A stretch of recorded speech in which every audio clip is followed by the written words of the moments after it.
आप सबों को मेरी ओर से जय मसीह की। और जितने मेरे साथ जुड़े हैं आप सबों का स्वागत है।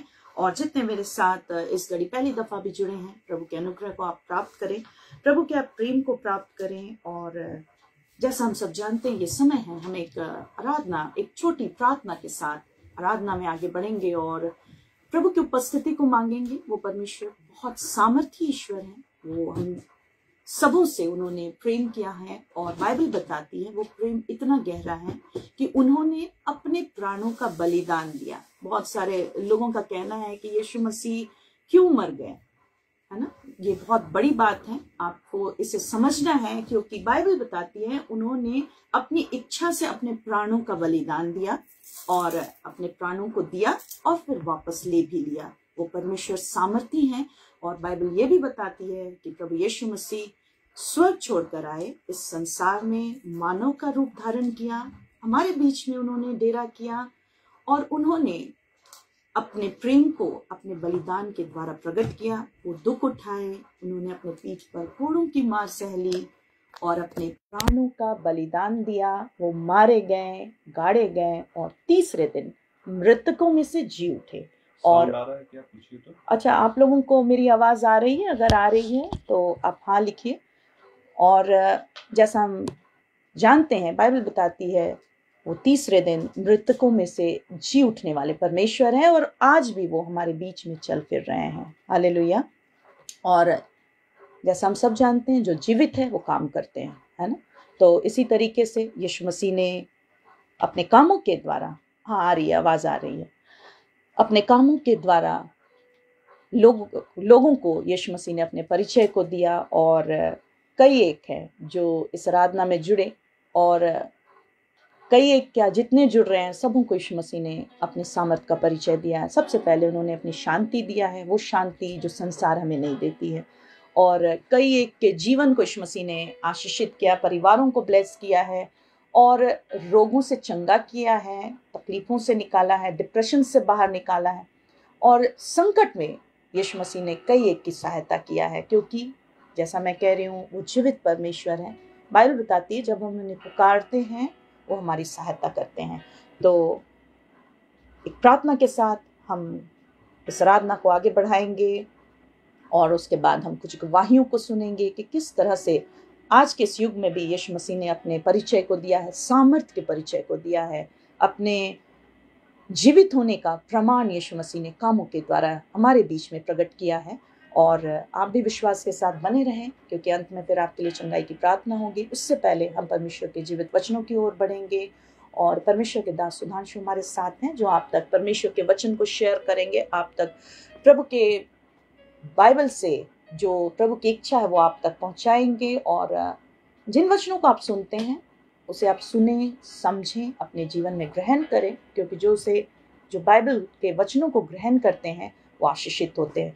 तो आइए, ये समय है, अपने आंखों को हम बंद करेंगे, अपने स्थानों में हम स्थिर हो जाएंगे और प्रार्थना के साथ हम आज की आराधना को आगे बढ़ाएंगे।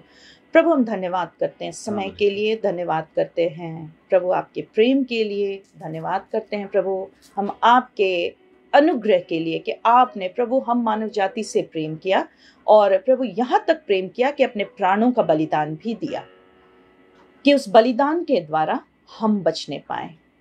आपके लहू के द्वारा आपने हमें मोल लिया है। आपने प्रभु हमारे लिए अपने दाम को दिया, अपने लहू का दाम दिया कि हम स्वतंत्र हो जाएं।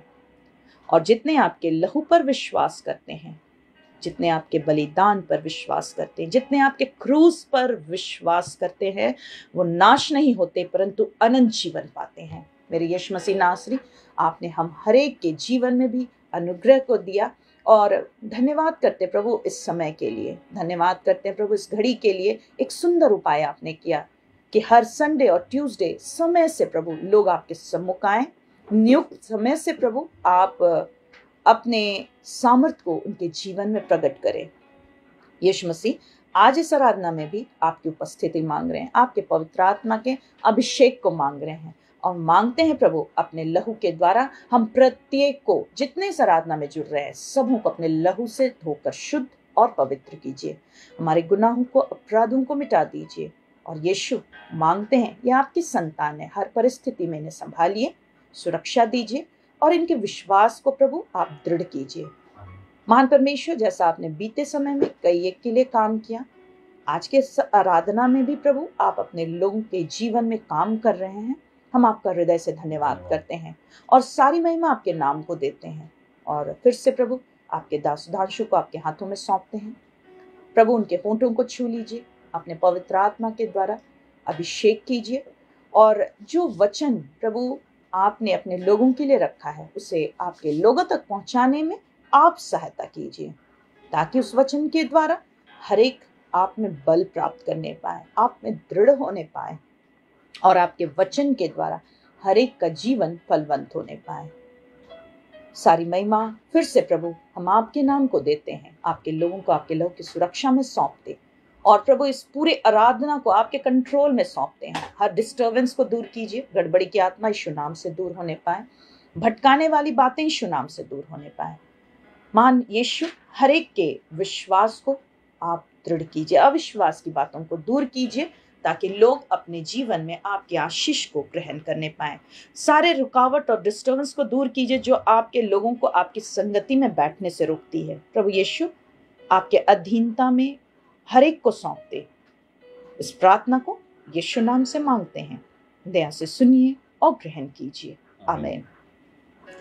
फिर से मेरी ओर से सबों को जय मसीह की। और आराधना में जब आप बैठते हैं तो अपने हृदय को, अपने मन के विचारों को प्रभु के सम्मुख रखें और मांगे, प्रभु हम पर दया कीजिए, हम पर अनुग्रह कीजिए। जैसा आप मांगेंगे प्रभु का अनुग्रह प्राप्त करेंगे। तो आगे परमेश्वर के हम वचनों की ओर बढ़ेंगे, गवाहियों की ओर बढ़ेंगे और परमेश्वर के दास सुधांशु हमारे साथ हैं, वो आपकी अगुवाई करेंगे और जो भी वो आप तक रखते हैं हर बातों को विश्वास के साथ आप सुने, उसे अपने जीवन में ग्रहण करें और आशीषित हो।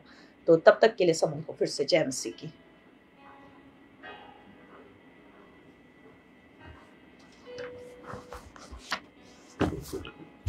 मेरी ओर से सबों को जय मसीह की। यीशु मसीह सबों को आशीष दे, यीशु मसीह सबों को बरकत दे।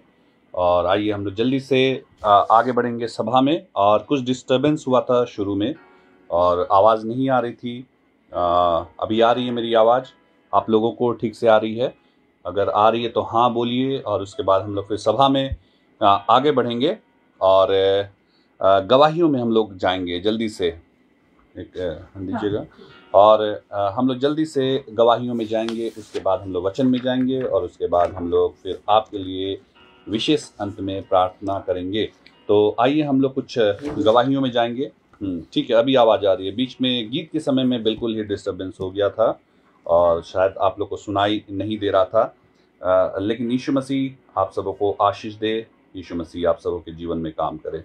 आइए हम लोग जल्दी से गवाहियों में जाएंगे। और ये जो गवाही है, पहली गवाही जो है ये है बहन एलिना मिंज के आईडी से है। एलिना मिंज, अगर आप सभा में शामिल हैं, अगर आप सभा देख रही हैं तो जय मसीह की या प्रेज द लॉर्ड आप जरूर से लिखिए। एलिना मिंज, अगर आप सभा में शामिल हैं तो जय मसीह की या प्रेज द लॉर्ड जल्दी से लिखिए। और ये लिखती हैं, जय मसीह की सभी को, मेरा नाम डॉली है। और ये लिखती हैं, मेरी मम्मी की गवाही है। डॉली नाम है इनका, एलिना मिंज के आईडी से देखती हैं और ये जो हैं अपनी मम्मी की गवाही दे रही हैं। सभा में शामिल हैं तो जय मसीह की, प्रेज द लॉर्ड आप जरूर से लिखिए। और ये लिखती हैं, मेरी मम्मी का बोन टीबी की बीमारी है। बोन टीबी की बीमारी, टीबी तो होता है लेकिन हड्डियों की टीबी की बीमारी थी। और ये लिखती हैं, इस वजह से कमर में काफ़ी ज़्यादा दर्द रहता था, पहले रहता था कमर में काफ़ी ज़्यादा, क्योंकि बोन टीबी था, हड्डियों की बीमारी थी और इसलिए कमर में काफ़ी ज़्यादा ही दर्द रहता था। और इसकी वजह से मेरी मम्मी चल भी नहीं पाती थी। ये बीमारी 6 मंथ पहले की है। चलना फिरना इनकी मम्मी का बहुत ही ज़्यादा मुश्किल था। अगर आप हैं डॉली बहन, अगर आप हैं एलिना मिंज के आईडी से देख रही हैं, जय मसीह की, प्रेज द लॉर्ड आप जरूर से लिखिए, ताकि हमें भी पता चले कि आप सभा में शामिल रहती हैं और लिख रही हैं। जी, एलिना मिंज हाँ, एलिना मिंज ने हाँ भैया लिखा है, देख सकते हैं आप स्क्रीन में। उन्होंने हाँ भैया लिखा है और उन्हीं की गवाही दे रहा हूँ, उनकी माँ की गवाही दे रहा हूँ। और ये लिखती हैं कि 6 मंथ पहले की है। 6 मंथ बेड में ही रहती थी और हमने डॉक्टर से दिखाया तो डॉक्टर बोले कि ऑपरेशन करना पड़ेगा, नहीं तो ठीक नहीं होगा। डॉक्टर ने साफ कर दिया, ऑपरेशन के लिए डॉक्टर ने कह दिया। और फिर मैं शाम को रोहिणी दीदी को कॉल की, तो कॉल भैया रिसीव किए तो मैं भैया को सारी बात बताई। भैया बोले कि प्रेयर में रखते हैं। और जैसे ही प्रेयर हुआ उसके सुबह से ही मेरी मम्मी अब चलने फिरने लगी है। यीशु मसीह का धन्यवाद देते। 6 महीने से चलना फिरना मुश्किल था और भी कुछ काम करना मुश्किल था। बोन टीवी हो गया था, हड्डियों का टीबी, और ये बहुत ही खतरनाक बीमारी होती है। और लेकिन जैसे ही इनकी माँ के लिए प्रार्थना हुई, उससे पहले डॉक्टर ने कहा कि इनको जो इनकी माँ है ऑपरेशन करना पड़ेगा, लेकिन जैसे ही प्रार्थना हुई यीशु मसीह ने इनकी माँ को चंगा किया और बिल्कुल ही ठीक कर दिया। और वो दूसरे ही दिन से चलने फिरने लगी। 6 महीने से बेड में थी, लेकिन जैसे ही प्रार्थना हुआ दूसरे दिन से इनकी माँ चलने फिरने लगी। ये सब रेगुलर लाइव सभा में जुड़े रहने से हुआ। लाइव सभा में ये शामिल रहती हैं, इनकी माँ देखती हैं और उसके कारण ये हुआ। अगर आप चाहते हैं कि आपके परिवार के लोग भी चंगे हो जाएं, आपके परिवार के लोग ठीक हो जाएं, सबसे पहले तो उन्हें इस सभा में नियमित रूप से शामिल होने के लिए बोलिए। अगर वो इस सभा में शामिल होंगे तो उनके जीवन में यीशु मसीह बड़े कामों को करेंगे। तो इस बात को आप लोग थोड़ा ध्यान देंगे कि अपने लोगों के लिए जिनसे आप प्रेम करते हैं, अगर आप चाहते हैं कि वो ठीक हो जाएं, अगर आप चाहते हैं यीशु कि वो अपनी बीमारियों से छूट जाएं, तो उन्हें सभा में शामिल होने के लिए बोलिए।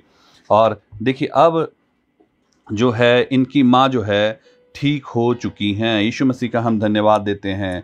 और ये लिखती हैं कि और यीशु मसीह के अनुग्रह से मेरी मम्मी के जीवन में काम हुआ। यीशु मसीह को इसके लिए बहुत बहुत धन्यवाद देती हूँ। इस गवाही से सभी को आशीष मिले। ये सब दीदी और भैया के प्रेयर से ही हो पाया। फिर से सभी को जय मसीह की। जय मसीह की। एलिना मिंज बहन, यीशु मसीह ने इनके माँ के जीवन में काम किया। जब इनकी माँ के जीवन में काम हो सकता है तो आपके जीवन में भी यीशु मसीह ज़रूर काम करेंगे। तो आइए हम लोग जल्दी से दूसरी गवाही में जाएंगे। और ये जो गवाही है, ये गवाही है दीपमाला उरांव करके आईडी है और इनका नाम दीपमाला है।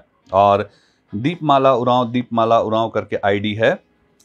अगर आप हैं सभा में शामिल दीपमाला बहन, तो जय मसीह की या प्रेज द लॉर्ड आप जरूर से लिखिए। और ये लिखती हैं, सभी को मेरी ओर से जय मसीह की। मेरा नाम दीपमाला उरांव है और प्रभु यीशु मसीह को दिल से धन्यवाद करते हैं क्योंकि उन्होंने मेरे जीवन में बहुत बड़े काम किए हैं। मेरी गवाही यह है कि मैं कर्ज ली थी ये बहन, और लिख रही हैं, और इस बार छूट पाई। कर्ज जो ली थी, जितने का कर्ज था, उससे ये बहन छूट पाई। दीपमाला उरांव के आईडी से अगर सभा में शामिल हैं दीपमाला उरांव, आप जय मसीह की, प्रेज द लॉर्ड, कुछ भी आप जरूर से लिखिए। दूसरे किसी भी आईडी से अगर देख रही हैं तो जय मसीह की लिखिए और साथ में आप अपना नाम भी लिखिए। और ये जो कर्ज ली थी उससे छूट पाई, इस बार छूट पाई जब मैं मसीह में नहीं थी, यीशु मसीह को नहीं जानती थी, यीशु मसीह में नहीं थी, तो कर्जा लेती थी और छूट नहीं पाती थी। कर्जे पे कर्जा इनका चढ़ता जाता था। लेकिन जब से इन्होंने मसीह का परिचय पाया और मसीह में आगे बढ़ी, अब जो कर्जा ली हैं यीशु मसीह ने उस कर्जे से इनको छुटकारा दिया है। यीशु मसीह का धन्यवाद हो। और आप लोग भी यहाँ कई लोग हैं जो अपने कर्जों से परेशान हैं। बहुत लोग हैं जो कर्जे लिए हैं जो छूट नहीं पा रहे हैं। अगर ऐसी भी बात है, आप जानिए मेरे प्रियो, यीशु मसीह आपको आपके कर्जे से छुटकारा दिलाने में महासामर्थी परमेश्वर हैं। तो यीशु मसीह का हम धन्यवाद देते हैं। और इस बार मैं छूट पाई। जब मैं मसीह में नहीं थी तो किसी से भी कर्जा लेती थी और छूट नहीं पाती थी, लेकिन आज मैं यीशु मसीह में हूँ और कर्जा को छूटने पाई। यीशु मसीह को बहुत बहुत धन्यवाद करते हैं। इस बड़ी गवाही से प्रभु यीशु मसीह को महिमा मिले। पास्टर रोहिणी दीदी और प्रभु के दास सुधांशु भैया को बहुत आशीष मिले। और जितने भी और यीशु मसीह आशीष दे। फिर से सबों को जय मसीह की। जय मसीह की। बहन दीपमाला उरांव को यीशु मसीह ने आशीषित किया, इसके लिए हम लाखों करोड़ों बार यीशु मसीह का धन्यवाद देते हैं। अभी तक दीपमाला उरांव बहन अभी तक नहीं है, दीपमाला उरांव अभी तक यहाँ पे सभा में शामिल नहीं है। अगर आप हैं तो जय मसीह की लिखिए। तीसरी गवाही और एक अंतिम गवाही हम लोग देंगे, और ये है नवीन खलखो करके आईडी है, नवीन खलखो करके आईडी, और ये चेन्नई से हैं, ये चेन्नई से गवाही दे रहे हैं। अगर नवीन खलखो सभा में शामिल हैं, जय मसीह की, प्रेज द लॉर्ड आप लिखिए। और ये लिखते हैं नवीन खलखो, जय मसीह की, मेरा नाम नवीन खलखो है, मैं चेन्नई में रहता हूँ। मेरी गवाही यह है कि इस सभा में नियमित रूप से जुड़ने के द्वारा मेरे कमर का दर्द कब ठीक हो गया पता भी नहीं चला। नवीन खलखो के कमर में दर्द रहता था, और ये क्या लिख रहे हैं, इस सभा में जुड़े रहने के द्वारा मेरे कमर का दर्द कब ठीक हो गया इनको पता भी नहीं चला, ऑनलाइन सभा में जुड़े रहने के कारण। और ये लिख रहे हैं, हाँ, नवीन खलखो ने जय मसीह की लिखा है, और ये लिख रहे हैं, जब से अपना होश संभाला था तब से मैं अपने कमर दर्द को जानता था। होश जब से संभाला तब से इनको कमर का दर्द था। सोचिए कितना लंबा समय ये कमर के दर्द से, तकलीफ़ों से, अपनी इस बीमारी से परेशान थे। लेकिन जब से इस समय सभा में शामिल हुए, यीशु मसीह ने इनको इनके कमर के दर्द से ठीक किया। और ये लिखते हैं, झुक के ज़्यादा देर तक काम कर नहीं पाता था। ज़्यादा देर झुक के, सोचिए अभी बहुत ज़्यादा भाई का उम्र नहीं हो रहा, अभी चेन्नई में जाके काम कर रहे हैं, लेकिन इतना कमर में दर्द था कि झुक के काम करना बहुत ही ज़्यादा मुश्किल था। ज़्यादा देर काम ही नहीं कर पाते थे, और ज़्यादा देर तक बैठने से भी दर्द दे रहा था। सोचिए, न काम कर पा रहे झुक के और न बैठ पा रहे हैं, ऐसी प्रॉब्लम इनके जीवन में हो गई।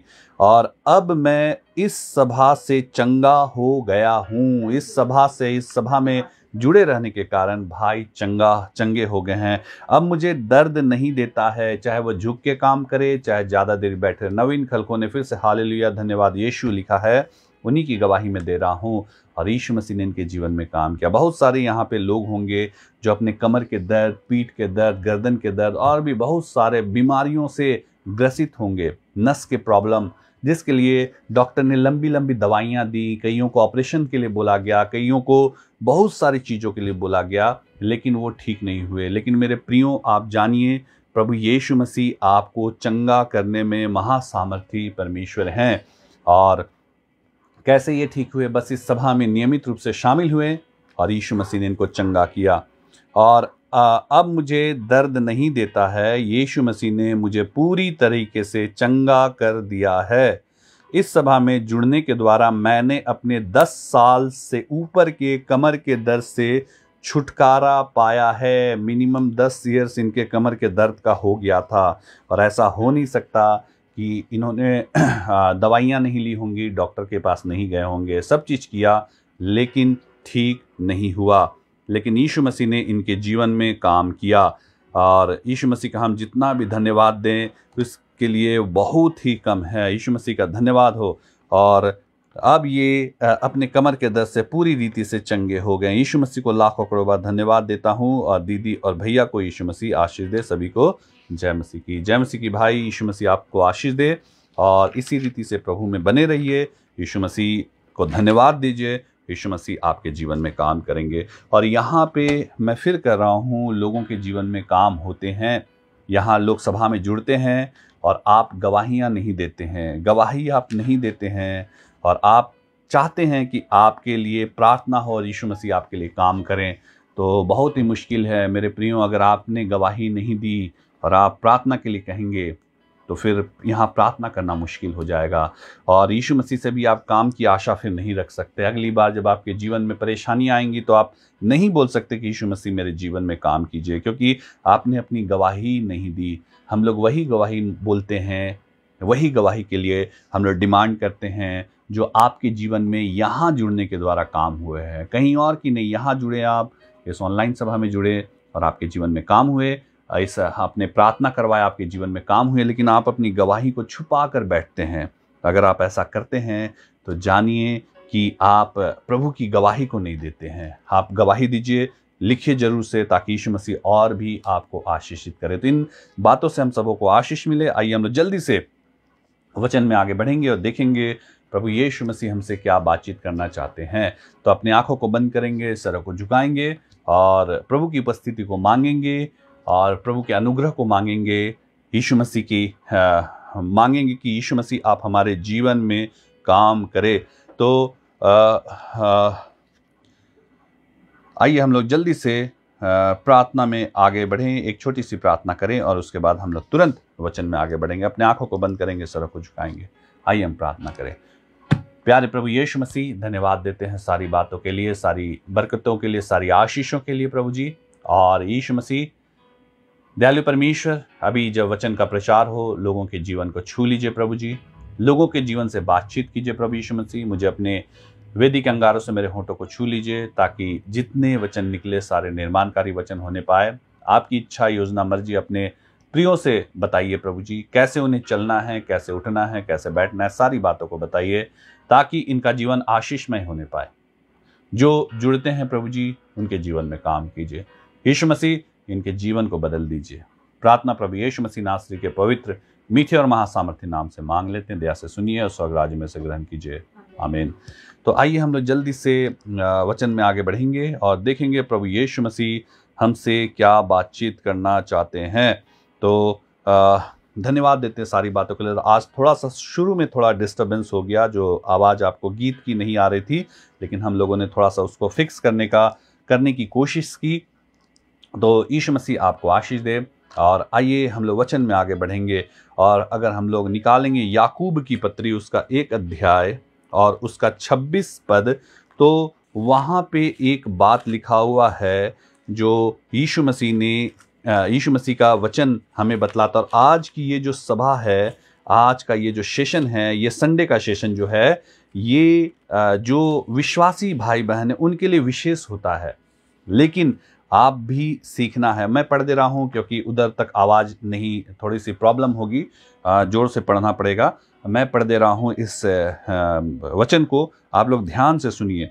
तो मैं कह रहा था कि आज का ये जो हमारा संडे शाम 7 बजे का जो सेशन होता है, ये विशेष करके विश्वासियों के लिए होता है, जो प्रभु में आगे बढ़े हुए हैं उनके लिए होता है। और ट्यूसडे शाम 7 बजे का सेशन मैं हमेशा दोहराता हूँ आपके सामने, वो नए लोगों के लिए होता है। लेकिन आज की सभा से, इस संडे की सभा से नए लोगों को भी सीखना है कैसे प्रभु में हमें आगे बढ़ना है, क्या प्रभु चाहते हैं। तो याकूब की पत्री और उसका 1 अध्याय और उसका 26 पद में ऐसा इस प्रकार से लिखा हुआ है, यदि कोई अपने आप को भक्त समझे। भक्त, किस चीज का भक्त? दुनिया में तो बहुत सारे भक्त लोग घूम रहे हैं। कोई किसी और का भक्त है, कोई किसी बाबा का भक्त है, कोई किसी और भी इसका भक्त है। लेकिन यहाँ भक्त बतलाया जा रहा है प्रभु यीशु मसीह का भक्त, यानी विश्वासी। कोई अपने आप को अगर विश्वासी समझे, कोई अपने आप को प्रभु यीशु मसीह का भक्त समझे, तो यहाँ लिखा है और अपनी जीभ पर लगाम न दे। जीभ पर लगाम की बात कही जा रही है। ध्यान से सुनिए मेरे प्रियो। पहला, कोई अपने आप को भक्त समझे, किसका? प्रभु यीशु मसीह का भक्त, और अपने जीभ पे कंट्रोल न लगाए। तो यहाँ लिखा है पर अपने न दे, पर अपने हृदय को धोखा दे, तो उसकी भक्ति व्यर्थ है। उसकी वो जो भक्ति कर रहा है, जो प्रभु यीशु मसीह का भक्त समझता है खुद को, विश्वासी खुद को समझता है, तो ये बात जो है वो व्यर्थ है, कोई फायदा नहीं उसका। आप अपने आप को विश्वासी समझते तो हैं, लेकिन आप अपने जीभ पे कर कंट्रोल नहीं रखते हैं। आप कुछ भी बोल देते हैं, बिना सोचे समझे बोल देते हैं, कुछ भी बोल देते, अपने मुंह से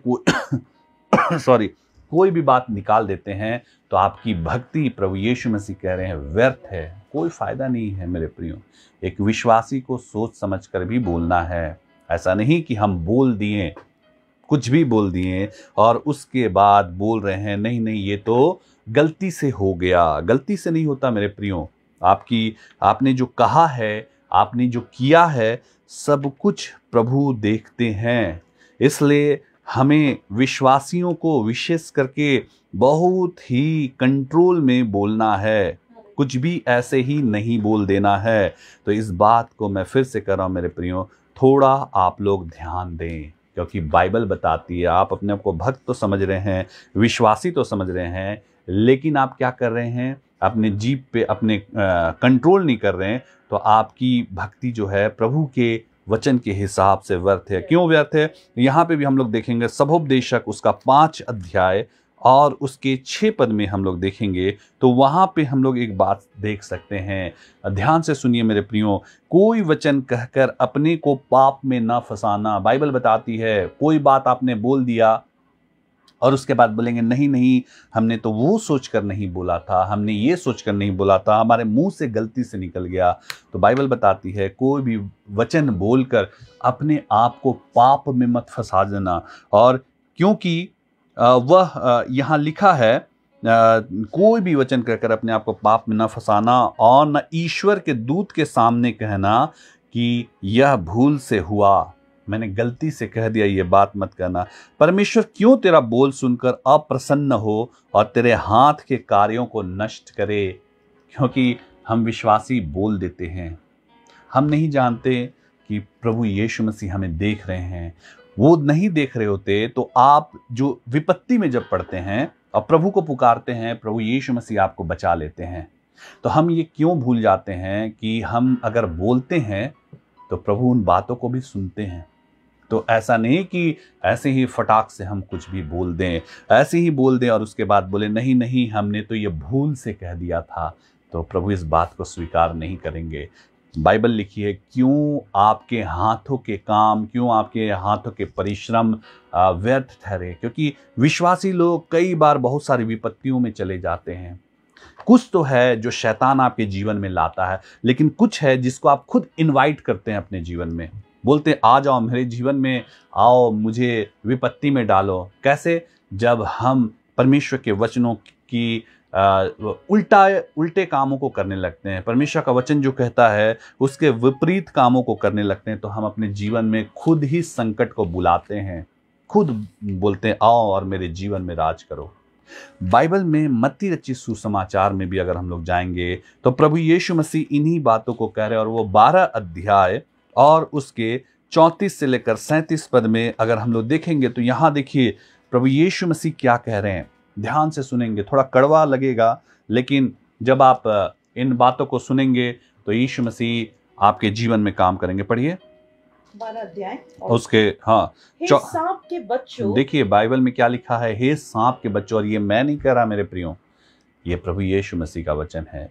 डायरेक्ट वो कह रहे हैं सांप के बच्चों, तुम बुरे होकर क्यों कर अच्छी बातें कह सकते हाँ, हो? बुरे होकर क्यों कर अच्छी बातें कह सकते हो। प्रभु यीशु मसीह साफ करे, बुरे होकर अच्छी बातें तुम नहीं कह सकते। आगे, क्योंकि जो मन में भरा है, मन में जो भरा है ना वही मुंह पर आता है। हाँ, मुंह पर आता है। मुंह और मन का कनेक्शन जुड़ा हुआ है। ये तार जो है ना हमारा, ये जुड़ा हुआ है। आप सोचेंगे कि मैं अगले को सुनाऊंगा कुछ बात, आप सोचेंगे कि मैं अगले को टोकूंगा, आप सोचते रहेंगे मैं अगले को ऐसी बातें बोलूंगा, और जब समय आएगा ना तब आप बोल देंगे। क्यों बोलेंगे?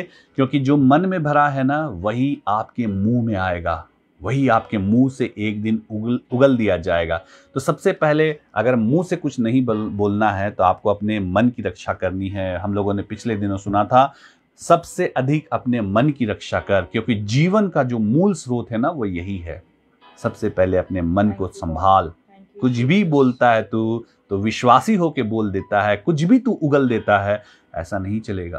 क्योंकि प्रभु आपके मुंह से निकले हर बात को कैच करते हैं, वो देखते हैं क्या बोल रहा है मेरा जन।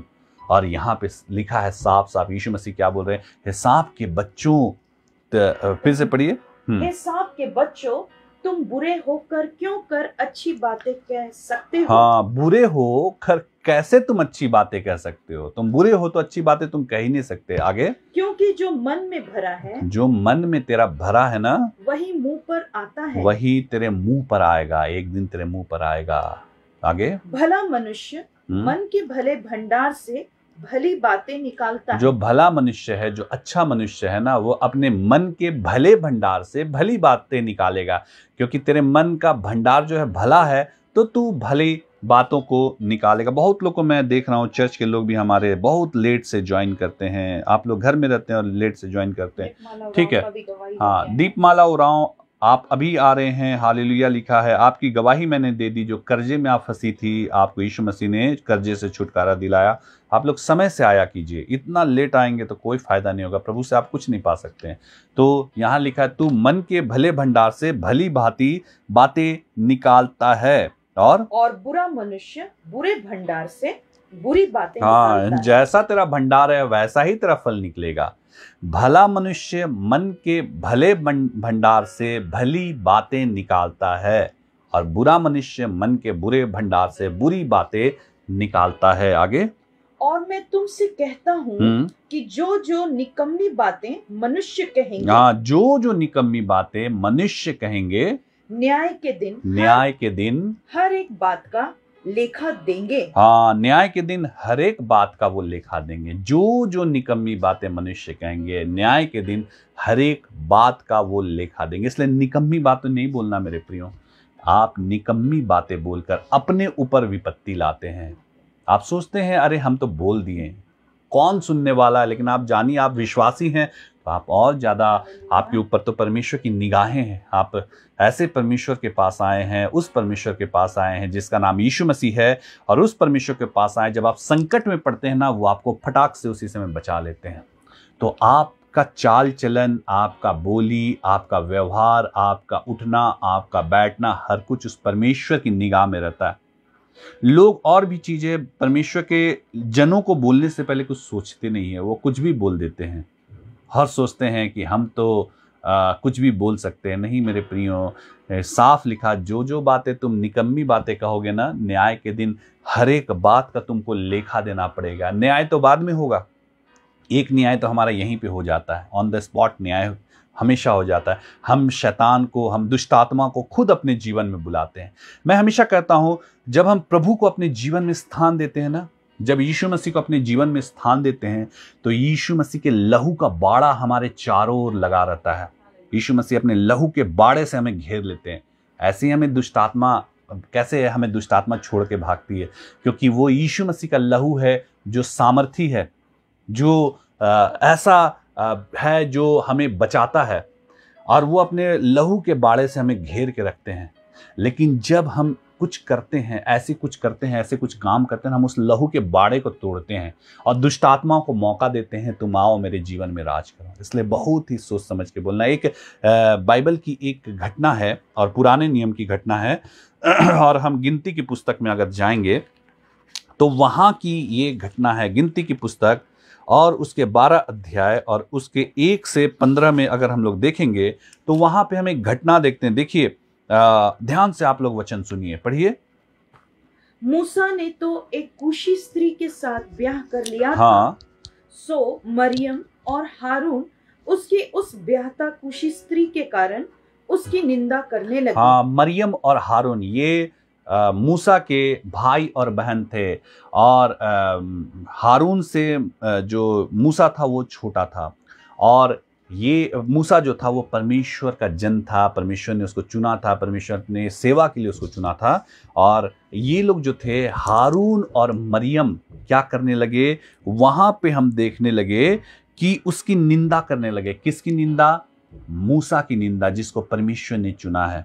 और ये उसके अपने भाई बहन थे, मूसा के अपने भाई हारून और मरियम थे, और ये निंदा करने लगे। लेकिन ये जाके बाहर में निंदा नहीं कर रहे थे, ये क्या कर रहे थे? खुसर फुसर कर रहे थे। अंदर खुसफुस करते हैं ना बहुत लोग, चुपके से बोलते हैं, एक दूसरे के पीठ पीछे बोलते हैं। और ये लोग तो अपने भाई के विरोध में आपस में भाई और बहन बात कर रहे थे। सोचिए, यहाँ पे इस बात का बाइबल में जिक्र है। ये ऐसा नहीं कि मंडली में जाके बोल रहे हैं, ये ऐसा नहीं कि कलीसिया में जाके बोल रहे हैं, ऐसा नहीं कि अपने उन लोगों के बीच में बोल रहे हैं, लेकिन ये भाई और बहन में बातचीत चल रहा है। किसके विरोध में? परमेश्वर के चुने हुए जन के विरोध में। और यहाँ पे देखिए क्या लिखा है, निंदा करने लगे और क्या कहने लगे? उन्होंने कहा, क्या यहोवा ने केवल मूसा ही के साथ बातें की? उन्होंने कहा, हारून और मरियम ने कहा, क्या परमेश्वर ने सिर्फ यहोवा ही परमेश्वर ने क्या मूसा ही के साथ बातें की है? मूसा से ही परमेश्वर ने क्या बात की है? आगे, क्या उसने हमसे भी बातें नहीं की? हाँ, हमसे भी बातें नहीं की। उनकी यह बात यहोवा ने सुनी। देखिए यहाँ क्या लिखा, उनकी यह बात यहोवा ने सुनी। किसने सुनी? परमेश्वर ने उनकी ये बातों को सुना। मूसा ने नहीं सुना, मंडली के लोगों ने नहीं सुना, बाहर के लोगों ने नहीं सुना। वो चुपके से वहां बात कर रहे थे, अपने भाई के निंदा कर रहे थे, लेकिन वो भूल गए थे वो किसकी निंदा कर रहे हैं। वो परमेश्वर के जन की निंदा कर रहे हैं। और यहाँ पे हम देखते हैं उसकी इन बातों को परमेश्वर ने सुन लिया, किसी ने नहीं सुना। मूसा को भी पता नहीं कि क्या चल रहा है। और यहाँ पे हम देखते हैं उसकी इन बातों को किसने सुना? डायरेक्ट परमेश्वर ने सुन लिया। आगे, मूसा तो पृथ्वी भर के रहने वाले सब मनुष्यों से बहुत अधिक नम्र स्वभाव का था। सो यहोवा ने एकाएक मूसा और हारून और मरियम से कहा, तुम तीनों मिलाप वाले तंबू के पास निकल आओ। तब वे तीनों निकल आए। देखिए परमेश्वर ने क्या किया, तीनों को मिलाप वाले तंबू वहां पे बुला लिया परमेश्वर ने। आगे, तब यहोवा ने बादल के खंबे में उतरकर तंबू के द्वार पर खड़ा होकर हारून और मरियम को बुलाया। हाँ, अब परमेश्वर ने क्या किया, हारून और मरियम दोनों को परमेश्वर ने बुला लिया। मूसा के बड़े भाई हारून को और मरियम को, मूसा की अपनी बहन मरियम को परमेश्वर ने बुला लिया। आगे, सो वे दोनों उसके पास निकल आए। हाँ, तब यहोवा ने कहा, मेरी बातें सुनो। यदि तुम में कोई नबी हो तो उस पर मैं यहोवा दर्शन के द्वारा अपने आप को प्रकट करूंगा, वह स्वप्न में उससे बातें करूंगा। परंतु मेरा दास मूसा ऐसा नहीं है, वह तो मेरे सब घरानों में विश्वास योग्य है। हाँ, विश्वास योग्य है। मेरे प्रियो, यहाँ परमेश्वर ने एक वर्ड यूज किया और वो है विश्वास योग्य। परमेश्वर आपके विश्वास योग्यता को देखते हैं। अगर आप विश्वास योग्य हैं, परमेश्वर आपसे प्रसन्न होते हैं। आप विश्वास योग्य हैं, क्योंकि पृथ्वी में आप जानते हैं सबसे जो महंगी चीज है, जानते क्या है वो? न सोना, न चांदी, न हीरा, न मोती, वो है विश्वास। आपको पता है, क्योंकि विश्वास बनाने में वर्षों का समय लगता है और विश्वास खोने में बस एक समय, एक पल काफी है। और परमेश्वर ऐसों को पसंद करते हैं जो विश्वास योग्य है। जब आप छोटी बातों में विश्वास योग्य रहिएगा, परमेश्वर आपको बड़े चीज़ों में अधिकारी बनाएंगे और बड़ी बातों को देंगे और बड़ी बातों को देंगे। लेकिन अब जब आप छोटी बातों में आप विश्वास योग्यता खो दीजिएगा, तो परमेश्वर उन बड़ी बातों में आपको अधिकारी नहीं ठहराएंगे। और मूसा ने अपने विश्वास योग्यता को परमेश्वर के सम्मुख सिद्ध किया था। आगे पढ़िए।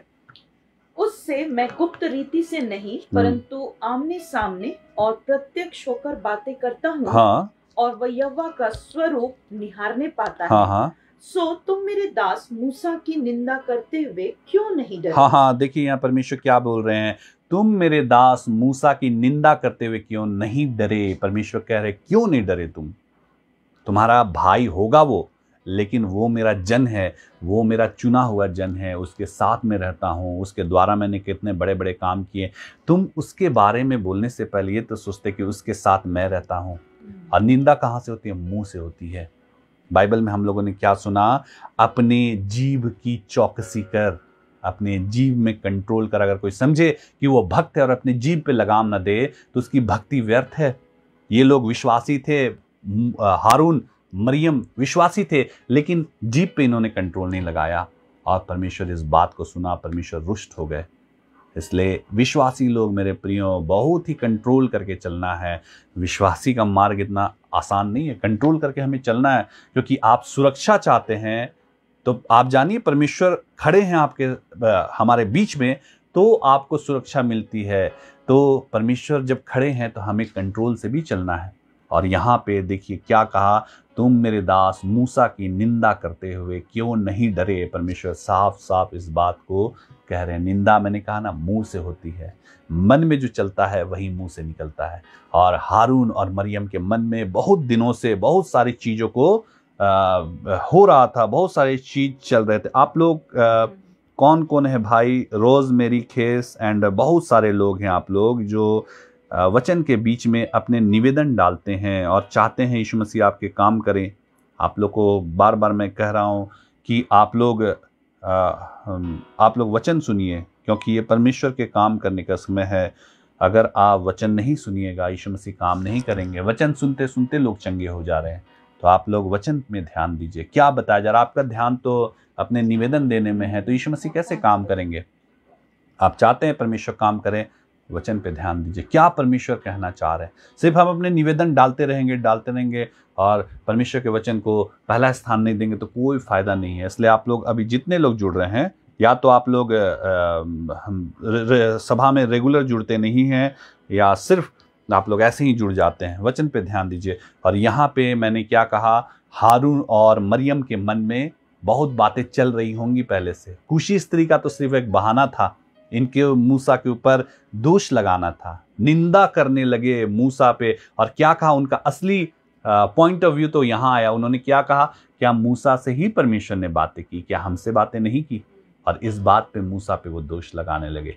परमेश्वर ने इस बात को सुन लिया और निंदा उनके मुंह से निकली। कितने दिनों से मन में चल रहा था, लेकिन उस समय परमेश्वर ने उन्हें नहीं टोका। लेकिन जैसे उनके मुंह से ये बातें निकली, निंदा की बातें निकली और मूसा के खिलाफ बुरी बातें निकली, परमेश्वर ने उन्हें रोक दिया, उन्हें टोक दिया और कहा, चलो चलो तुम लोग अब निकल के मेरे पास आओ, और जो मेरा नबी होगा, जिसके विरुद्ध में तुमने बातें की है, अब मैं तुमसे अब मैं बातें करूंगा। और यहाँ पे देखिए लिखा, क्या तुमने मेरे दास मूसा की निंदा करते हुए नहीं डरे? आगे, तब यहोवा का कोप उन पर भड़का, हाँ, और वह चला गया। हाँ, परमेश्वर का कोप उनके ऊपर भड़क गया। सोचिए, परमेश्वर का कोप भड़क गया किसके ऊपर? उस मरियम के ऊपर, हारून के ऊपर। और बाइबल में हम जानते हैं परमेश्वर के हाथों में पड़ना बहुत ही भयानक बात है। मनुष्य के हाथों में पड़िएगा, मनुष्य 2 छड़ी लगाएगा आपको, वो सजा देगा और आप छूट जाएगा। लेकिन परमेश्वर के हाथों में पड़िएगा, बहुत ही भयानक बात है। वो परमेश्वर है जो सृष्टि का मालिक है, उसके हिसाब से हम नहीं चलेंगे, उनके हाथों में पड़ जाएंगे तो बहुत ही खतरनाक है मेरे प्रियो। और यहाँ पे देखते हैं परमेश्वर का कोप भड़क उठा, वो क्रोधित हो गए। परमेश्वर जो हमारे ऊपर अनुग्रह करने वाले परमेश्वर, वो क्रोधित हो गए। और किस बात से? उनके बोली के वजह से। इसलिए अपने बोली को कंट्रोल में रखना है मेरे प्रियो। थोड़ा सुनने में थोड़ा सा लगेगा आप लोग को, लेकिन दवाई जब कड़वी होती है ना तो काम वही करता है। और कंट्रोल में हमें बोलना है। क्या बोल रहे हैं 10 बार सोचना है, क्या कह रहे हैं 10 बार सोचिए। यहाँ पे मूसा के विरुद्ध किसी और ने नहीं कहा, यहाँ पे मूसा के विरुद्ध उसके अपने भाई ने, उसकी अपनी बहन ने कहा। लेकिन वो भूल गए कि वो किसके विरुद्ध बात करे। वो सिर्फ उनका अपना भाई नहीं था, वो परमेश्वर का एक जन था, चुना हुआ जन था। और यहाँ पे देखिए कोप भड़क गया। आगे, तब वह बादल तंबू के ऊपर से उठ गया, और मरियम कोढ़ से हिम के समान श्वेत हो गई। हाँ, देखिए, कोढ़ से मरियम हिम के समान श्वेत हो गई। कौन मरियम? विश्वासी मरियम, वो मरियम जो मूसा हारून की बहन थी। और ये कोढ़ से हिम के समान श्वेत हो गई। उसी समय श्वेत हो गई, पूरा सफेद हो गई, कोढ़ी हो गई वो। और उस समय इजरायलियों में यह नियम था कि जिसको कोढ़ हो जाए उसको मंडली से बाहर कर दिया जाता था, छावनी से बाहर रहना पड़ता था, उसके लिए एक अलग स्थान था, वो मंडली में घुस नहीं सकती थी। और सोचिए, ये मरियम जो परमेश्वर के भजन को भी बाइबल में लिखा गाती थी, लीड भी करती थी, और ये क्या हो गई? कोढ़ी हो गई। मैंने कहा ना, हम जब बहुत सारे ऐसे कामों को करते हैं तो हम परमेश्वर के उस बाड़े को तोड़ देते हैं, उनके रक्षा के बाड़े को, उनके लहू के बाड़े को तोड़ देते हैं, और हम एक रास्ता बना देते हैं जिसमें से दुष्ट आत्माएं हमारे जीवन में प्रवेश कर जाती हैं। और फिर हम बोलते हैं, अरे हम तो अच्छे से चल रहे हैं, हम तो ऐसे चल रहे हैं, हम वैसे चल रहे हैं, हमारे जीवन में ये प्रॉब्लम क्यों आए? तो आप सोचिए, आपके जीवन में ये वाले प्रॉब्लम्स क्यों आ रहे हैं? कहीं आपके जीवन में ये वाले चीज़ें हैं। अपने आप को सुधारिए मेरे प्रियो, क्योंकि अपने आप को हम सुधारेंगे, परमेश्वर हमें आशीषित करेंगे। और अगर हम अपने मन के भंडार में बुरी बातों को डालेंगे, किसी न किसी दिन वो हमारे मुंह से निकलेगा, और उस दिन कहीं परमेश्वर नहीं बोले तुमने ये क्या कह दिया, इसका तुमको लेखा दें। क्योंकि यीशु मसीह ने कहा, न्याय के दिन हर एक निकम्मी बातें जो तुम मुंह से निकालोगे उसका तुमको लेखा देना पड़ेगा। ऐसा ना हो कि हमें लेखा देना पड़े। तो इसलिए, और यहाँ पे मरियम जो है हिम के समान श्वेत हो गया। उसके बाद पढ़िए, और हारून ने मरियम की ओर दृष्टि की और देखा कि वह कोढ़ीन हो गई है। कोढ़ीन हो गई है। तब हारून मूसा से कहने लगा, हारून जो है ना वो मूसा से अब कहने लगा, हे मेरे प्रभु। हाँ, अब अपने छोटे भाई से हारून कहने लगा, हे मेरे प्रभु। तब उसको याद आ गया, अरे ये तो परमेश्वर का जन है। अब वो उसका भाई है, वो भी छोटा भाई है, वो भूल गया। अब उसको याद आई है तो परमेश्वर का जन है। अब जब हमारे ऊपर विपत्ति पड़ती है ना, तब हमें याद आती है परमेश्वर के जन की, परमेश्वर की तब हमें याद आती है। जब हमारे जीवन में सब कुछ अच्छा अच्छा और अच्छा होने लगता है ना, तब हम फिर क्या हो जाते हैं, सुस्त हो जाते हैं, हम ढीले हो जाते हैं, हम सोचते हैं जो करेंगे वो चलेगा। लेकिन ऐसा नहीं है मेरे प्रियो, कई बार प्रभु खुद छड़ी लगाते हैं। यहाँ पे परमेश्वर ने खुद छड़ी लगाया मरियम को, अगर छड़ी नहीं लगाते तो ये नाश हो जाते। और यहाँ पे परमेश्वर ने खुद मरियम को छड़ी लगा के उसको सीधा किया, हारून और मरियम को। तब इन लोग को याद आया, अरे ये तो परमेश्वर का जन है, भाई तो बाद में है मेरा, लेकिन पहले तो परमेश्वर का जन है। और तब हारून ने कहा, हे मेरे प्रभु, अपने छोटे भाई को कह रहा, हे मेरे प्रभु, आगे पढ़िए। हम दोनों ने जो मूर्खता की, जो भी मूर्खता की, वरन पाप भी किया। सोचिए, अब उसको याद आया कि मूर्खता की और पाप भी किया, यह पाप हम पर न लगने दे, इस पाप को न लगने दे। आगे, और मरियम को उस मरे हुए के समान न रहने दे, जिसकी देह अपनी माँ के पेट से निकलते ही अधगली हो। ये बात अब यहाँ पे हारून ने स्वीकार किया, हम लोगों ने पाप कर दिया, मुंह से इन बातों को बोलकर पाप कर दिया। उसके बाद भी बहुत सारी चीजें लिखी, लेकिन यहाँ पे हम देखते हैं उसके बाद मूसा ने उनके लिए प्रार्थना की, मरियम के लिए प्रार्थना की, और मरियम अपने रोग से चंगी हो गई, मरियम अपने रोग से मुक्त हो गई। और ये क्यों हुआ? क्योंकि परमेश्वर ने वचन में, प्रभु यीशु मसीह ने वचन में कह दिया, हर एक बात जो तुम्हारे मुंह से निकलेंगी ना, निकम्मी बातें, उसका लेखा तुमको देना पड़ेगा। और यहाँ पे उसका लेखा मरियम को देना पड़ा। बाइबल में और भी उदाहरण है कि शैतान चाहता है कि हम अपने मुंह से निकम्मी बातों को निकालें, मुंह से कुछ ऐसा बोले। अय्यूब के बारे में आप जानते हैं, मैंने आज चर्च में भी बताया फिर से, अय्यूब से शैतान क्या चाहता था।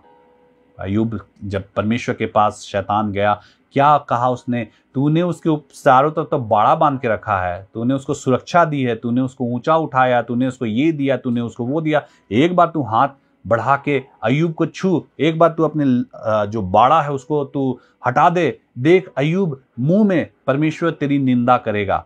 यानी निंदा कैसे करेगा? मुंह से बोल के तेरी निंदा करेगा। और इसी बात को शैतान चाहता था कि अय्यूब एक बार मुंह से बोल के परमेश्वर की निंदा कर दे, अपने मुंह से निकम्मी बातों को निकाल दे।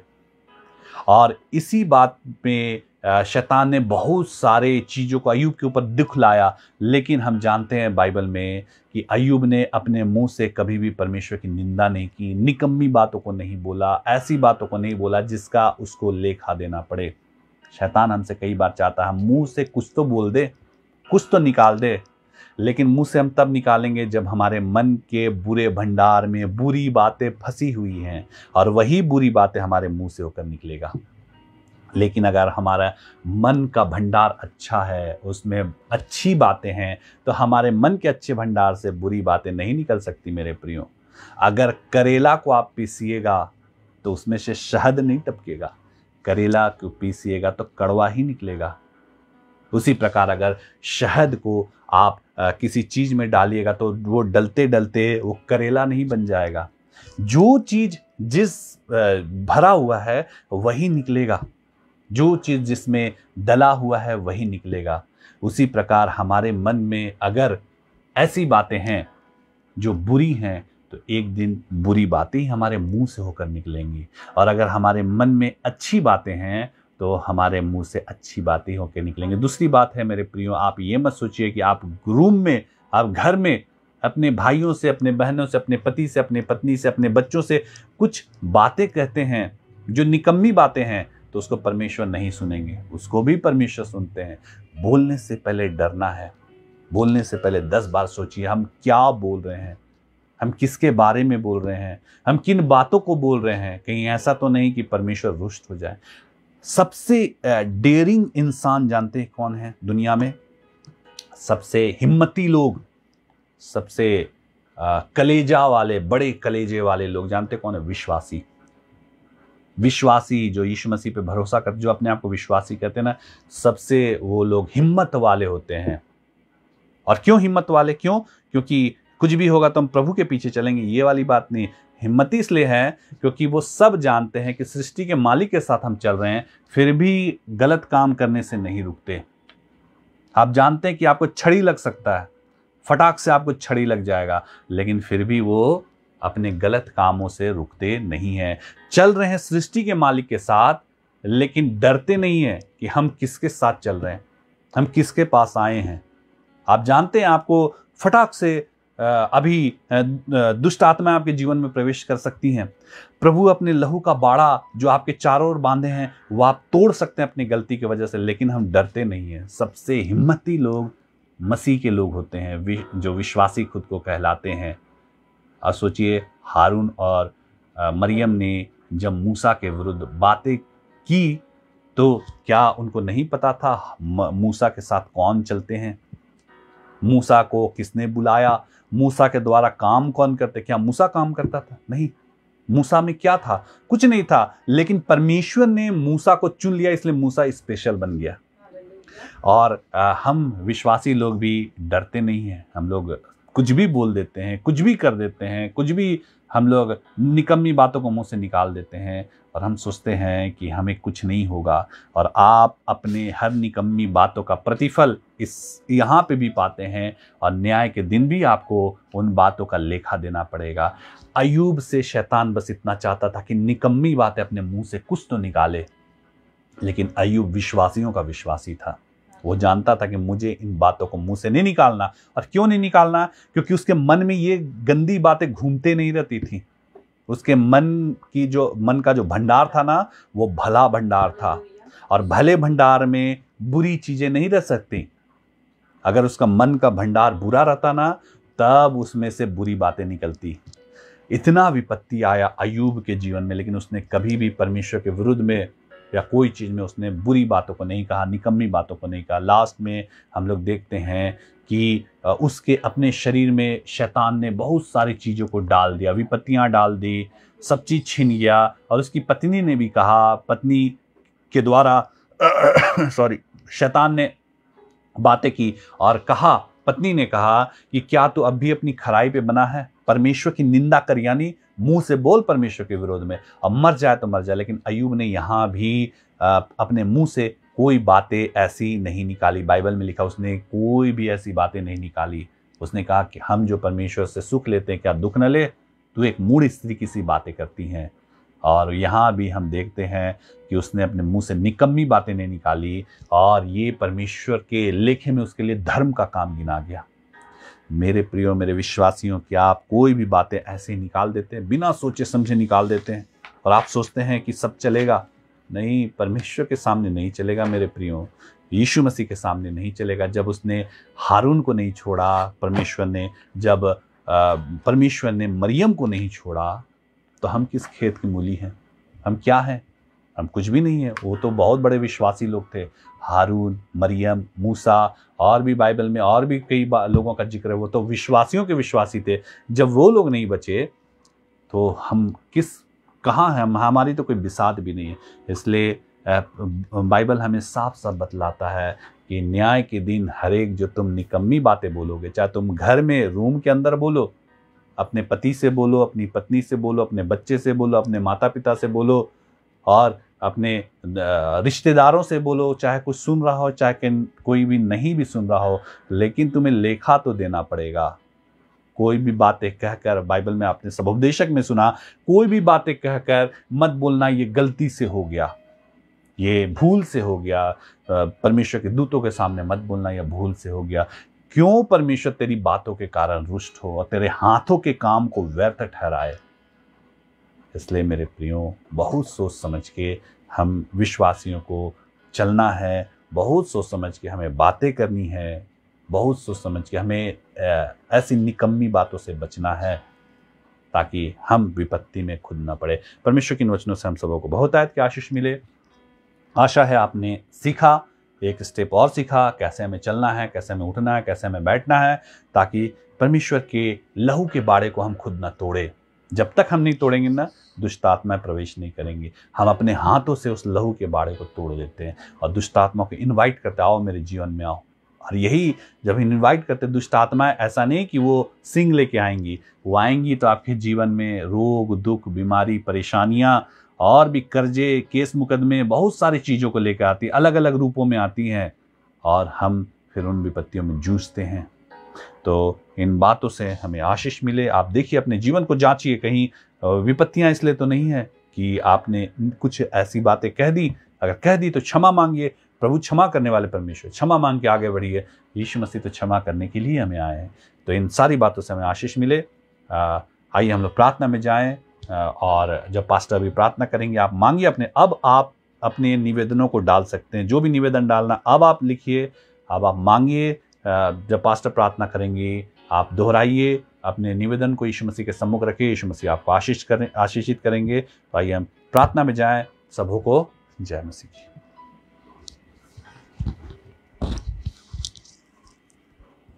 परमेश्वर के जीवित वचनों से आप सबों को, जितने लोगों ने प्रभु के वचन को सुना, सबों को आशीष मिले और प्रभु का अनुग्रह प्राप्त करें। इन वचनों को सुने हैं आपने और अपने जीवन में प्रभु से मांगे, प्रभु इसे समझने के लिए आप हमारी सहायता कीजिए।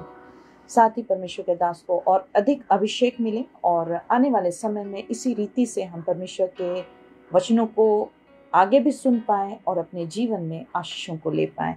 तो ये समय है, आइए हम अपने आंखों को बंद करेंगे। हम चंगाई प्रार्थना की ओर आगे बढ़ रहे हैं। ये समय है कि प्रभु आपकी सुधि लें, आपके रोग से आपको चंगा करें, आपके सारे दुर्बलताओं से छुटकारा दें। ये समय है आप अपने मन को यीशु मसीह की ओर लगाएंगे और अब जो प्रार्थना मैं कहूँगी आप मेरे पीछे पीछे प्रार्थना को दोहराएंगे। सबसे पहले आंखों को बंद कर लें। बहुत सारे लोग हैं जो पहली दफ़ा भी आज के इस आराधना में, इस सेशन में जुड़े हैं।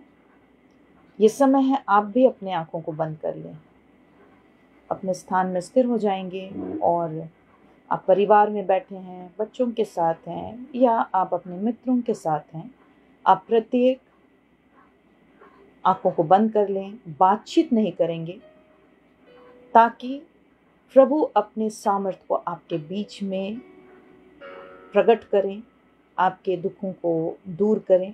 आप बातचीत करेंगे, आपके जीवन में कोई भी आशीष आप प्राप्त नहीं कर पाएंगे। आप बातचीत नहीं करेंगे। बच्चों के साथ भी, उन्हें भी आप बैठा दें और मेरे पीछे पीछे आप प्रत्येक इस प्रार्थना को रिपीट करें। मेरे पीछे पीछे प्रत्येक, जितने चाह रहे हैं आशीषित होना, मेरे पीछे आप इस प्रार्थना को दोहराएंगे। जब तक प्रार्थना होगी आंखों को बंद ही रखेंगे।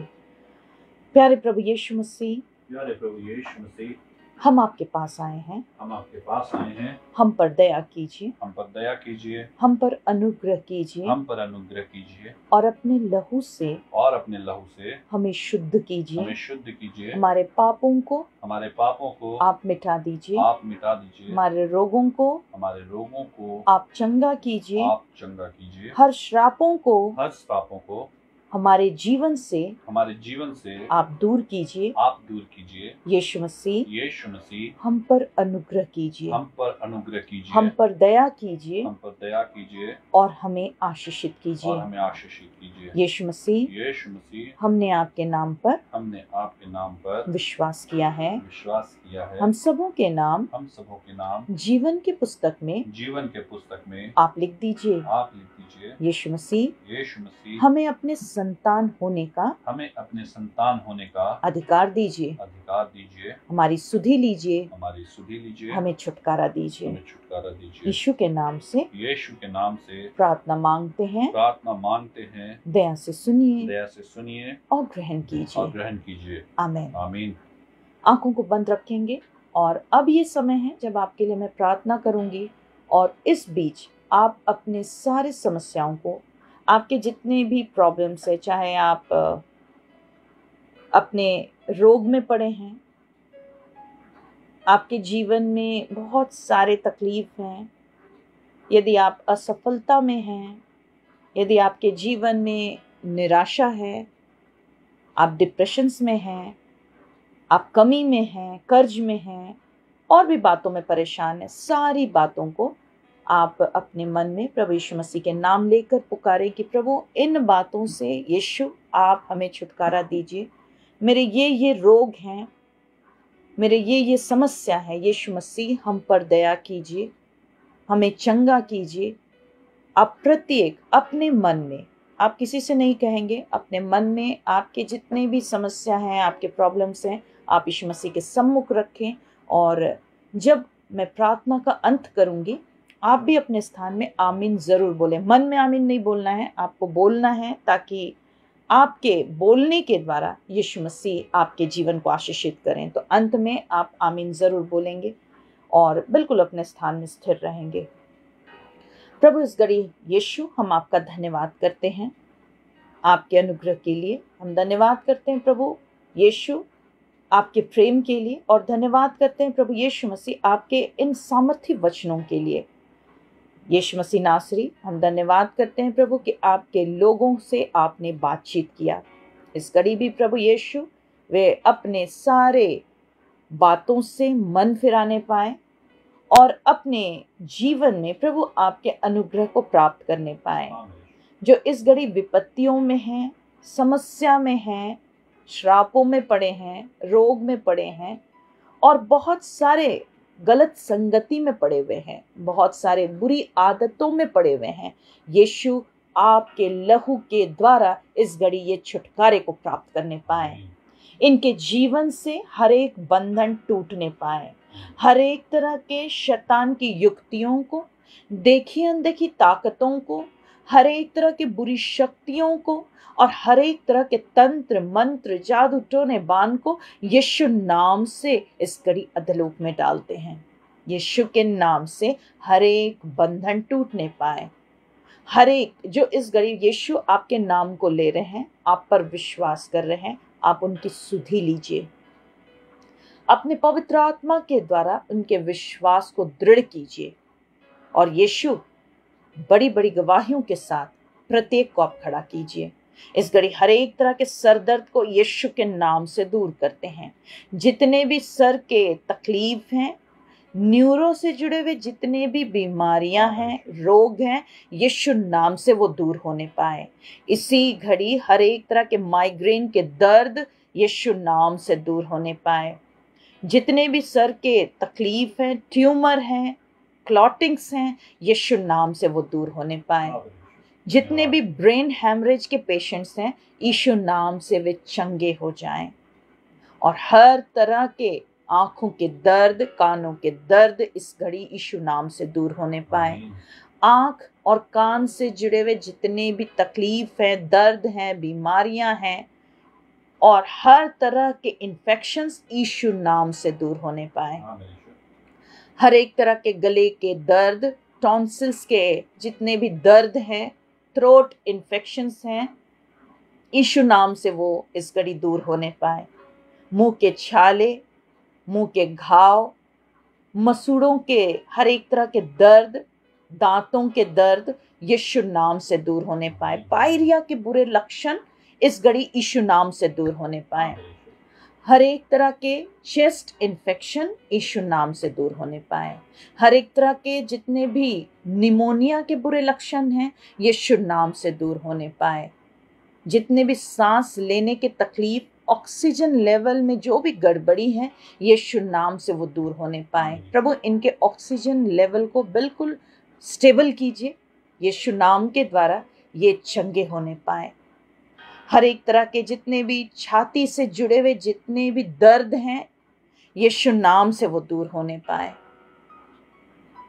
हर एक तरह के दमा के पेशेंट्स यीशु नाम से चंगे होने पाए। अस्थमा के अटैक्स जो बारी बारी होते हैं, यीशु नाम से वो दूर होने पाए। हर एक तरह के शरीर के एलर्जी यीशु नाम से दूर होने पाए। जितने भी प्रकार के एलर्जी हैं शरीर में, इसी घड़ी यीशु नाम से दूर होने पाए। हर एक तरह के जितने भी पेट से जुड़े हुए बीमारियां हैं, रोग हैं, यीशु नाम से दूर होने पाए। हर एक तरह के पेट के घाव और हर तरह के पेट के गोले यीशु नाम से दूर होने पाए। पेट के जलन यीशु नाम से दूर होने पाए। छाती के जलन यीशु नाम से दूर होने पाए। और इसी घड़ी से हर एक तरह के पेट के सूजन यीशु नाम से दूर होने पाए। प्रभु, आप इन्हें चंगा कीजिए। पाइल्स के तकलीफ, खूनी बवासीर यीशु नाम से चंगे हो जाएं। यीशु नाम के द्वारा हर एक तरह के उल्टियों की समस्या दूर होने पाए। यीशु नाम के द्वारा इनके किडनी को छू लीजिए प्रभु, और यीशु नाम के द्वारा ये पूरी रीति से छुटकारे को प्राप्त करें। किडनी के हर एक तरह की बीमारी, रोग यीशु नाम से दूर होने पाए। लिवर के सारी बीमारियां यीशु नाम से दूर होने पाए। हर एक तरह के क्रेटनिंग जो बढ़ गए हैं यीशु नाम से वो नॉर्मल होने पाए। जितने भी फैटी लिवर की दुर्बलता है यीशु नाम से दूर होने पाए। हेपेटाइटिस बी से जुड़े हुए जितने भी बुरे लक्षण शरीर में हैं यीशु नाम से वो दूर होने पाए। जॉन्डिस जो बारी बारी रिपीट हो रहे हैं, मलेरिया, टाइफाइड जो बारी बारी रिपीट हो रहे हैं यीशु नाम से वो दूर होने पाए। इस घड़ी हर एक तरह के मिजल्स के तकलीफ यीशु नाम से दूर होने पाए। प्रभु अपने लोगों की सुधि लीजिए जो आप पर बड़े विश्वास के साथ प्रभु यीशु आपसे अपने जीवन के लिए सहायता मांग रहे हैं। यीशु आप प्रत्येक की सुधि लीजिए, अपने विश्वास को आपके सम्मुख रख रहे हैं। प्रभु शैतान नहीं चाहता कि वे आपके सम्मुख आए। शैतान नहीं चाहता है प्रभु कि लोग आपके वचनों को अपने जीवन में ग्रहण करें। मेरे यीशु आपकी सहायता मांग रहे हैं। उन हर एक को जो इस घड़ी बंधनों में पड़े हैं, दुर्बलताओं में पड़े हैं, यीशु नाम से वे छुटकारे को प्राप्त करें। मेरे मालिक यीशु, इस घड़ी हम मांग रहे हैं प्रभु अपने लहू का छिड़काव इन प्रत्येक के देह प्राणात्मा में कीजिए और हर तरह के शरीर के दर्द, स्वेलिंग यीशु नाम से दूर होने पाए। हर एक वायरल इन्फेक्शंस यीशु नाम से दूर होने पाए। हर एक तरह के वायरस यीशु नाम से दूर होने पाए। इस घड़ी बहुत सारे लोगों के शरीर में कोरोना के बुरे लक्षण हैं, यीशु नाम से वे भी रिकवर करने पाए। हर एक तरह के फीवर यीशु नाम से दूर होने पाए। बदन हाथ के दर्द यीशु नाम से दूर होने पाए। पेट की हर एक गड़बड़ी यीशु नाम से दूर होने पाए। हर एक तरह की कमजोरी यीशु नाम से दूर होने पाए। मांगते हैं प्रभु अपने लहू के द्वारा इन्हें चंगा कीजिए। हर एक तरह के यूट्रस के तकलीफ और दर्द, सूजन यीशु नाम से दूर होने पाए। प्रभु यीशु मसीह आप चंगा कीजिए। हर एक फैब्रॉइड्स, हर एक सिस्ट यीशु नाम से दूर होने पाए। जितने भी यूट्रस की बीमारी है, घाव है, यीशु के नाम से इस घड़ी वो प्रत्येक बीमारी, दुर्बलता दूर होने पाए। प्रभु यीशु आप चंगा कीजिए, छुटकारा दीजिए। बहुत सारी बहनें संतान की आशीष मांग रही हैं, यीशु नाम से वे आशीषित होने पाए, यीशु नाम से वे कंसीव करने पाए। इस घड़ी मांग रहे हैं प्रभु यीशु मसीह हर एक तरह के शुगर के पेशेंट्स को आप चंगाई दीजिए। हर एक तरह के शुगर की बीमारी यीशु नाम से दूर होने पाए। हर एक तरह के प्रेशर्स की बीमारी, हाई बीपी के समस्या, लो बीपी के समस्या यीशु नाम से दूर होने पाए। हर एक स्किन इन्फेक्शंस यीशु नाम से चंगे हो जाएं। जितने भी फोड़े और फुंसियां हैं, रैशेस हैं, खुजलियां हैं, यीशु नाम से वो दूर होने पाए। हर एक तरह के शरीर के जितने भी दाग और धब्बे हैं यीशु नाम से दूर होने पाए। यीशु नाम के द्वारा ये चंगे हो जाएं। हर एक तरह के थायराइड के बुरे लक्षण, बीमारी यीशु नाम से दूर होने पाए। इनके थायराइड लेवल को नॉर्मल कीजिए। हर एक तरह के यूरिक एसिड के बीमारी यीशु नाम से दूर होने पाए। जितने भी यूरिक एसिड के बुरे लक्षण हैं शरीर में यीशु नाम से दूर होने पाए। प्रभु यीशु इनके शरीर के हर एक जो भी प्रभु तकलीफ है आप छुटकारा दीजिए। हर एक तरह के हड्डियों के दर्द, कमर के दर्द, जोड़ों के दर्द, जितने भी जॉइंट्स पेन है यीशु नाम से दूर होने पाए। यीशु इस घड़ी अपना छिदा हाथ इन प्रत्येक पर बढ़ा दीजिए और जो काम मेडिसिन से नहीं होता है प्रभु हम विश्वास करते हैं आपका लहू हमें चंगा करता है। धन्यवाद। हर तरह के टीबी के पेशेंट्स यीशु नाम से चंगे हो जाए। हर एक कैंसर और एड्स के बुरे लक्षण यीशु नाम से दूर होने पाए। जितने भी असाध्य रोग हैं यीशु नाम से वो दूर होने पाए। ऐसे रोग, ऐसे डिजीज जो प्रभु मेडिसिन से रिकवर नहीं हो रहे हैं यीशु नाम से वे आज के दिन से चंगे होने पाए। प्रभु इनके रिपोर्ट से बदलाहट होने पाए, हर एक खून की कमी यीशु नाम से दूर होने पाए, हेमोग्लोबिन की कमी यीशु नाम से रिकवर होने पाए, थैलेसीमिया के पेशेंट्स यीशु नाम से चंगे हो जाएं, सिकल सेल की बीमारी यीशु नाम से दूर होने पाए। मेरे यीशु, आप इनकी सुधि लीजिए। मांसपेशियों के हर एक खिंचाहट और दर्द यीशु नाम से दूर होने पाए। नस के जितने भी तकलीफ हैं, दर्द हैं, यीशु नाम से वो दूर होने पाए। और मांग रहे हैं प्रभु, आपका अनुग्रह इनके जीवन में होने पाए। जब ये चंगे होते हैं प्रभु, आपके परिचय को ये प्राप्त करने पाए कि आप सर्व सामर्थी परमेश्वर हैं। यीशु, बहुत सारे लोगों के ऑपरेशंस हुए हैं, आप उन्हें रिकवर कीजिए, उन्हें चंगा कीजिए। बहुत सारे लोगों के ऑपरेशंस होने वाले हैं प्रभु, इन्हें आप सुरक्षा दीजिए। यीशु नाम के द्वारा इनके ऑपरेशंस सक्सेसफुल होने पाए और ये सुरक्षित होने पाए। मेरे नासरी यीशु, आपकी दया ये प्रत्येक प्राप्त करने पाए। और यीशु, इस घड़ी हम मांगते हैं उन तमाम लोगों के लिए जो अपने जीवन के लिए प्रभु चिंतित हैं, अपने भविष्य को लेकर चिंतित हैं, अपने पढ़ाई लिखाई को लेकर चिंतित हैं। आप सबों के जीवन को आशीषित कीजिए, ज्ञान बुद्धि समझ दीजिए, सफलता दीजिए, नौकरियों में आशीष दीजिए, बिजनेस में आशीष दीजिए। अब तक जो असफल है प्रभु, उन्हें सफलता दीजिए। यीशु मसीह, अब तक जो डिप्रेशंस में, उन्हें अपनी शांति दीजिए। यीशु मसीह, जिनके काम अधूरे हैं, निर्माण कार्य से जुड़े हुए हैं, बहुत सारे पेपर वर्क्स जुड़े हुए हैं प्रभु, जो इनकम्प्लीट है, सबके लिए उपाय कीजिए। बहुत सारे लोगों के ज्वाइनिंग रुके हुए हैं, यीशु नाम से उनके बंद द्वार खुलने पाए। बहुत सारे लोगों ने प्रभु अपने निवेदन आपके सम्मुख रखे हैं, बहुत सारे परेशानियों को लेकर आए हैं प्रभु, आप उनकी सुधि लीजिए, कर्जों से छुटकारा दीजिए, कमी से बाहर निकालिए, लड़ाई और झगड़े इनके जीवन से दूर होने पाए। यीशु नाम से बुरी आदतें दूर होने पाए, हर एक तरह के क्रोध इनके जीवन से यीशु नाम से दूर होने पाए, बुरी संगति यीशु नाम से दूर होने पाए, दुष्ट आत्मा के हर एक बुरे काम यीशु नाम से दूर होने पाए, इनके जीवन से हर एक डर और भय दूर होने पाए और ये आपकी आशीष को प्राप्त करें।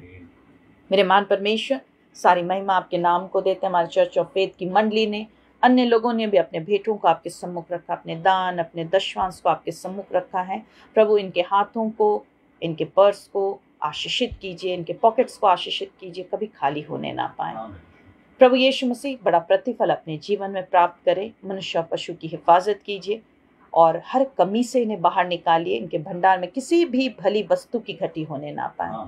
मेरे यीशु मसीह नासरी, इस घड़ी हम मांगते हैं हमारे चर्च ऑफ फेथ के एक एक लोगों की रक्षा कीजिए और इस आराधना में जुड़ने वालों की भी रक्षा कीजिए प्रभु। यीशु मसीह नासरी, आने वाले विपत्तियों से बचाइए, हानियों से बचाइए, संकट से बचाइए और बड़ी गवाहियों के साथ लोगों को खड़ा कीजिए। यीशु मसीह नासरी, इस घड़ी हम मांगते हैं प्रभु, फिर से हम दोनों को और जो इस सेवा को प्रभु आपने हमें सौंपी है, विश्वास योग्यता के साथ पूरी करने में हमारी सहायता कीजिए। और यीशु, जहाँ तक आप चाहते हैं हमें पहुँचाइए। जिन घरों में कदम धरते हैं वो घर घराना यीशु नाम से आशीषित होने पाए। सारी महिमा फिर से आपके नाम यीशु नाम को देते, आपके लोगों को आपके लहू की सुरक्षा में सौंपते, इस प्रार्थना को यीशु नाम से मांगते हैं। दया से सुनिए और ग्रहण कीजिए, आमीन। हम सब प्रभु की प्रार्थना एक साथ कहेंगे। हे हमारे पिता, तू जो स्वर्ग में है, तेरा नाम पवित्र माना जाए, तेरा राज आए, तेरी इच्छा जैसे स्वर्ग में पूरी होती है वैसे इस पृथ्वी पर हमारे प्रतिदिन की रोटी आज हमें दे और हमारे अपराधों को क्षमा कर, जैसे हमने अपने अपराधियों को क्षमा किया, और हमें परीक्षा में ना ला परंतु बुराई से बचा, क्योंकि राज्य, सामर्थ और महिमा युगानुयुग तेरी है, आमीन। अब हमारे प्रभु यीशु ख्रिस्ट का अनुग्रह, ईश्वर पिता का प्रेम, पवित्र आत्मा की सहभागिता हम सब के संग सर्वदा होती रहे, आमीन।